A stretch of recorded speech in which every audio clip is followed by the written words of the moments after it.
Now I'll show you how to add your first blog post. So under online store, click on blog posts and here click add blog post.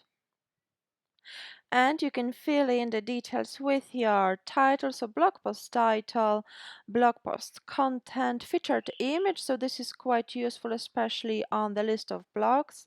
Make sure that it's visible, unless you want to set a specific publish date, and obviously later on remember to optimize Google snippet and excerpts, so about 2 or 3 sentences that describe the post, and it's like a short summary. Sometimes it is being displayed on the blog page.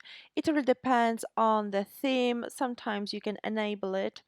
And remember to add author name, the blog, and also add tags, so it's easier for customers to find it in your store.